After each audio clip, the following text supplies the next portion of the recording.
Friends, Kathiawadi કિચનમાં તમારું સ્વાગત છે। તો આજે બનાવીશું આપણે હાઈ પ્રોટીન મગ દાળ પરાઠા। તો આ રીતે તમે પરાઠા બનાવશો તો પરાઠામાં તમારે મસાલો ભરવાની ઝંઝટ વગર પરાઠા છે તે સહેલી રીતે બની પણ જશે અને ટેસ્ટમાં ટેસ્ટી બનશે। તો સવારે નાસ્તામાં પ્રોટીનથી ભરપૂર ગરમા ગરમ મગદાળના પરાઠા બનાવવા માટે સૌપ્રથમ ઇન્ગ્રીડિયન્ટ્સ જોઈ લઈશું। તો ઇન્ગ્રીડિયન્ટ્સમાં અડધી વાટકી મગદાળ લેવાની છે, જે ફોતરી વગરની પીળી દાળ આવે છે તેનો ઉપયોગ કરવાનો છે। તો દાળને 2 પાણીમાં ધોઈ અને 3 થી 4 કલાક પલાળી દેવાની છે। તો દાળને પલાળી અને પાણી છે તેને કાઢી લેવાનું છે। તો દાળને બાફવાની નથી।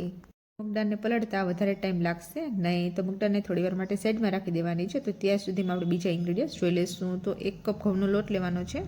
રેગ્યુલર રોટલીમાં આપણે જે ઝીણો ઘઉંનો લોટ વાપરીએ છીએ તે લોટ તમારે લેવાનો છે, જાડો ભાખરીનો લોટ આવે છે તે નાખવાનો નથી। 1/2 ટીસ્પૂન સફેદ તલ લેવાના છે। લીલા ધાણા લીધા છે, તો ધાણાને ધોઈ અને પહેલાં ઝીણા કટ કરી લીધા છે। 1 ઇંચ આદુનો ટુકડો અને 1 ટેબલસ્પૂન લસણ લીધું છે, તો તેને પહેલાં જ ખાંડીને રાખી દીધું છે। અને રેગ્યુલર મસાલા લેવાના છે। તો રેગ્યુલર મસાલામાં 1 ટીસ્પૂન લાલ મરચું પાવડર લેવાનો છે, 1/2 ટીસ્પૂન ધાણા જીરું પાવડર, હળદર પાવડર, ટેસ્ટ અનુસાર નિમક, 1/2 ટીસ્પૂનથી પણ ઓછો એવો ગરમ મસાલો અને 2 ચપટી હિંગ લેવાની છે।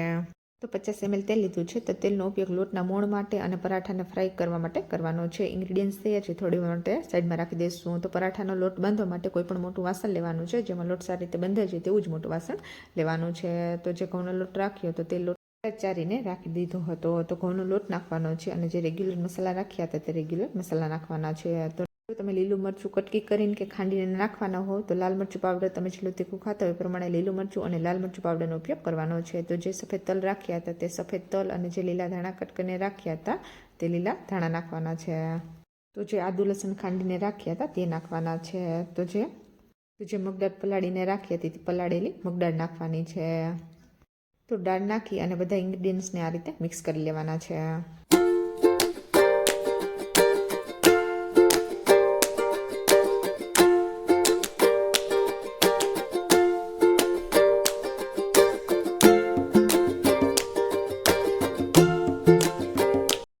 ઇન્ગ્રીડિયન્ટ્સ મિક્સ થઈ ગયા છે, તો લોટ બાંધવા માટે 1 વાટકી પાણી લેવાનું છે।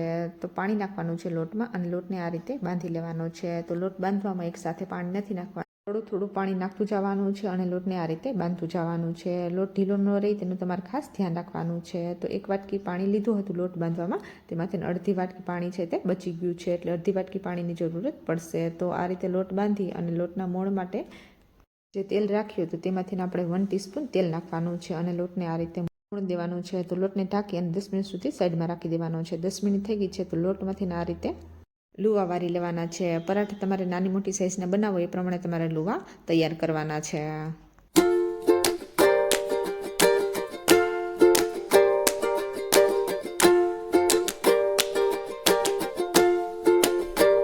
તો આ રીતે બધા લુવા બનાવી લેવાના છે। લુવાને થોડી વાર માટે સાઈડમાં રાખી દેવાના છે અને લોટ બાંધવામાં અડધી વાટકી પાણીની જરૂરત પડશે, વધારે પાણીની જરૂર પડશે નહીં। તો જે લુવા રાખ્યા તો તેમાંથી એક લુવું લેવાનું છે, તે પાટલા ઉપર મૂકી અને કોરો લોટ છાંટવાનો છે। લોટ છાંટી અને હાથની મદદથી આ રીતે થોડું મોટું કરી લેવાનું છે।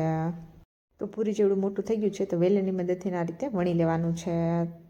તો પરાઠા તમે જ્યારે વણો છો ત્યારે તમારે ખાસ ધ્યાન રાખવાનું છે કે વેલણ ઉપર તમારે વધારે વજન દેવાનું નથી, હળવા હાથે પરાઠાને આ રીતે વણી લેવાનું છે। તો વધારે પાતળું પણ નહીં અને વધારે જાડું પણ નહીં। પાટલા ઉપર પરાઠાને તમે વણો છો અને પરાઠું છે તે પાટલા ઉપર ચોંટી જશે, એટલે કોરો લોટ છાંટી અને પરાઠાને વણતું જવાનું છે। શેકવા માટે ગેસ ચાલુ કરશું, તવી મૂકશું અને તવીને ગરમ થવા દેવાની છે। તવી ગરમ થઈ જાય તો જે પરાઠું વણીને રાખ્યું હતું તે નાખવાનું છે અને તે અડધી મિનિટ સુધી શેકી લેવાનું છે। અડધી મિનિટ થઈ જાય સાઈડને ચેન્જ કરી નાખવાની છે અને આ રીતે તેલ લગાવી દેવાનું છે। અને જો તમારે તેલ ના લગાવવું હોય તો તેની જગ્યાએ તમે ઘી પણ લગાવી શકો છો। તો અડધી મિનિટ થઈ ગઈ છે, પરાઠા ઉપર આ રીતે તેલ લગાવી અને સાઈડને ચેન્જ કરી નાખવાની છે। સાઈડ ચેન્જ કરી અને તેના ઉપર પણ તેલ લગાવી દેવાનું છે।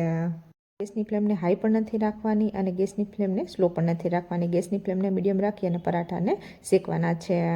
ગેસની ફ્લેમને હાઈ રાખીને પરાઠાને શેકશો તો બળી જશે અને ગેસની ફ્લેમને સ્લો રાખી અને પરાઠાને તમે શેકી લેશો તો પરાઠા છે તે ચવડ જેવા બનશે। એટલે બને ત્યાં સુધી ગેસની ફ્લેમને મીડિયમ રાખી અને શેકવાના છે। પરાઠાને શેકાતા 1.5 મિનિટ જેવો ટાઈમ લાગી જશે। તો આ રીતે બધા પરાઠાને વણતું જવાનું છે અને તેને શેકતું જવાનું છે। અને ગરમા ગરમ પરાઠાને તમે અથાણું, દહીં અને ચા સાથે ખાશો તો ટેસ્ટમાં ટેસ્ટી લાગશે। તો તમે પણ એકવાર આ રીતે મગદાળના હાઈ પ્રોટીન પરાઠા જરૂર ટ્રાય કરજો અને જો તમે આ રીતે પરાઠા બનાવ્યા હોય ને તમારા પરાઠા ટેસ્ટમાં કેવા બન્યા હતા તે મને કોમેન્ટમાં જરૂર કહેજો, કોમેન્ટ કરવાનું ભૂલતા નહીં। જો તમારે મગદાળના ફૂલેલા પરાઠા બનાવવા હોય તો તમારે મગદાળને આ રીતે આખા દાણા રાખવાના નથી, મિક્સર જારમાં તમારે મગદાળના દાણાને પીસી લેવાના છે।